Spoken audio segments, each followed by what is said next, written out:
اول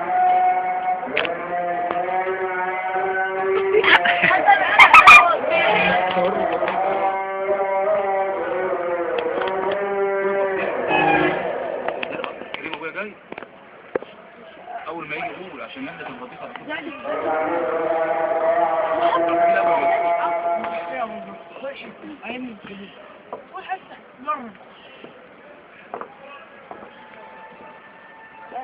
جاي على فترة فطرت على الفاضي يا حبيبي. خلاص انا اللهم اني صايم الموضوع بس.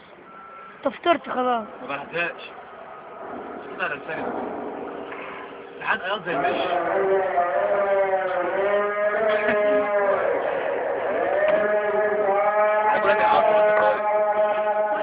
ده بيصوم ده؟ عارف ده كافر ابن كافر. وربنا يا حد هيجيب بطيخة وربنا امثله ابص اخليها في دماغه وربنا اخليها انا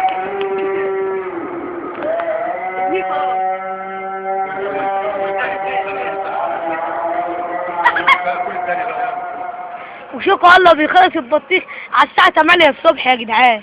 يعني نقول فاطر فاطر يا حلاوة. وبص بيعمل المعفن. الماء وين؟ اوعى تقرب مني. بس اقول له والله العظيم ابو يزعق. بس عشان القميص واللي احنا لابسينه ده. ده البطيخ حتى مش قطع الكرتون يا عم عشان تصير.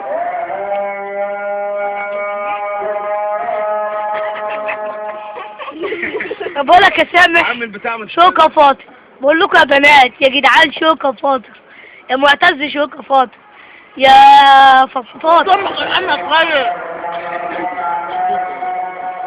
يا محمد سيد ده فاطر. وبقول لك يا حافظ ده فاطر.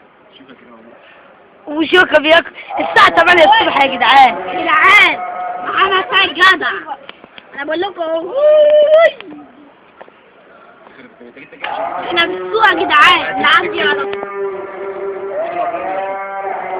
اعملوا له الاسود.